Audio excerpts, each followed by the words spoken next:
welcome back. We're continuing our dive into Sun Tzu, the Chinese brilliant military strategist, the art of war. Okay? So we're on Waging War chapter. Fascinating stuff. There is no instance of a country having benefited from prolonged warfare, which makes me think about my own country, United States, the military-industrial complex, dragging out the war in Afghanistan. It is only one who is thoroughly acquainted with the evils of war that can thoroughly understand the profitable way of carrying it on. Hello?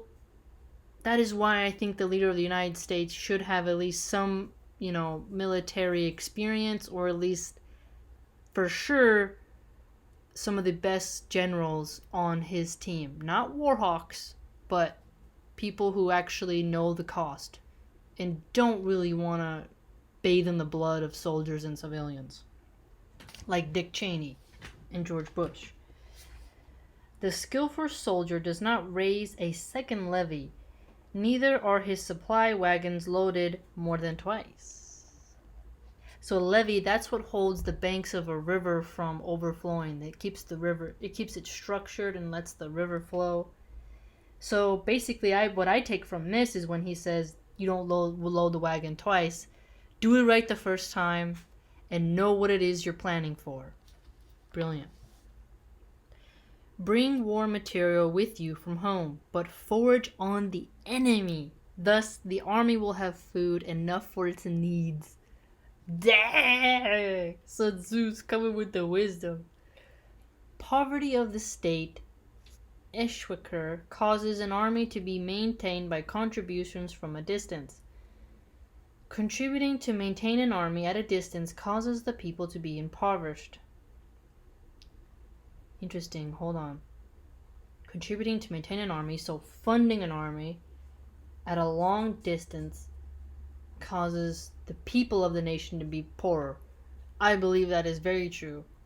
The United States, my own country, is becoming the world police all over the world, and the huge GDP tax part, right, is instead of being towards education and healthcare, it goes towards the military so that they can keep on, collecting resources of other nations to fund first world gluttony, I think this is very true, and many economists have started to argue about that.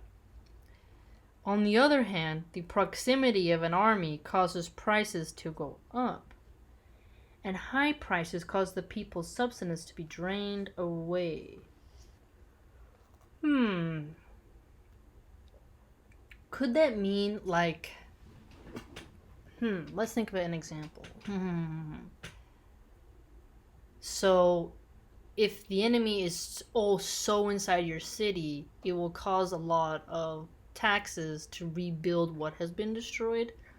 So it's almost as if he's saying, if you let them get too close, it costs you money because they damage everything, and if it costs too far away, in order to keep sending supplies, it takes time as well, and it also costs a lot. So it's almost like what he's touching back on what he said previously, is that a war should come to a swift end, because remember he said before, a prolonged war is what's going to cause your empire to suffer. Slowly drain away your resources.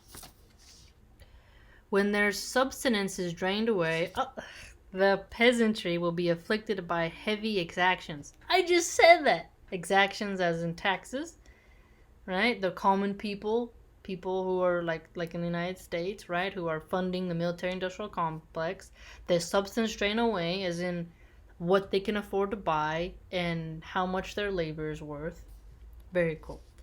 With this loss of substance and exhaustion of strength, the homes of the people will be stripped bare, and 3/10 of their income will be dissipated. There's some brilliant wisdom in here that a lot of military warhawks should think about. While government expenses for broken chariots, worn-out horses, breastplates and helmets, bows and arrows, spears and shields, protective mantlets, draft oxen, and heavy wagons will amount to 4/10 of its total revenue. Interesting. So indeed, they didn't have aircraft at this time, right? But you could take that to be a modern example of what, like when we have fighter jets just sitting on the field collecting dust, growing rust, going bad because they're not being used. They're like what? Some of them are like $9 million to make, right? I saw one that was like 5 million or something. It was to make. So it's going bad on the field. It's not being used because now the generals want to use it, but they're like, nah, don't use it. But because it's not being used and it's bought and it's made, it's going bad, and then the parts go bad, and then you have to pay to repay it. And it's all taxpayer money, right? It's all the taxpayer money to buy it and then to repair it because it's not being used. It's a scam. Hence, a wise general makes a point of foraging on the enemy. 1 cartload of the enemy's provisions is equivalent to 20 of one's own, and likewise, a single picul of his provender is equivalent to 20 from one's own store. Now, in order to kill the enemy, our men must be roused to anger, that there may be advantage from defeating the enemy. They must have their rewards.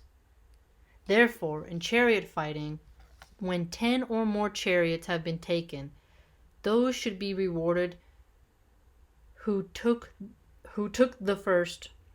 Okay, that's kind of weirdly worded.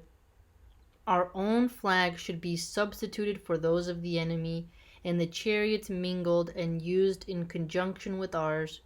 The captured soldiers should be kindly treated and kept. Okay, this is called using the conquered foe to augment one's own strength. In war, then, let your great object be victory, not lengthy campaigns. Again, he's reiterating here is not prolonging these wars. An object of victory. And in order to get a victory, you got to know what victory looks like. At least in these days, you could be, you're on the field, whoever's alive at the end, that's it. But today, it's like there's so much games between the CIA and FBI and DEA and the banking industry, right? It's like, how do you even... Man, it's a giant mess. It's a giant web mess. Thus it may be known that the leader of the armies is the arbiter of the people's fate, the man on whom it depends whether the nation shall be in peace or in peril. Okay, now it's moving on to the chapter called Attack by Stratagem. Brilliant stuff.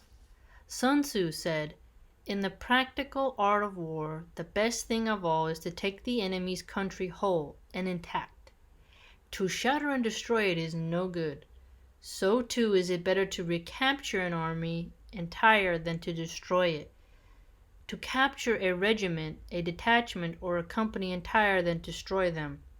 Okay, so talking about practicality, right? So when you take the whole country by whole, when you colonize it, you got all the resources. The farming's intact, the plumbing's intact, the schools are intact. You simply co-opt the control methods, right? You sit on the throne, now you're running it. Instead of turning it into rubble, right? That's not a true benefit to you, really, because then you have to pay to rebuild it. But, okay, see, this is more of a common sense measure, right? Now, in our government, they completely go on a drone carpet bombing program. They destroy it and those drones and stuff are bought through taxpayers, and then they rebuild it with taxpayer money, right?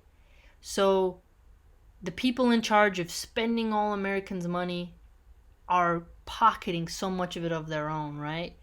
Because they are the ones who... What's brilliant when you read these ancient guides is something I want to point out, because you realize how corrupt our own system is. Because they spend taxpayer money to make the weapons manufacturers wealthy. Then they use taxpayer money to enrich the pockets of those who are going to rebuild.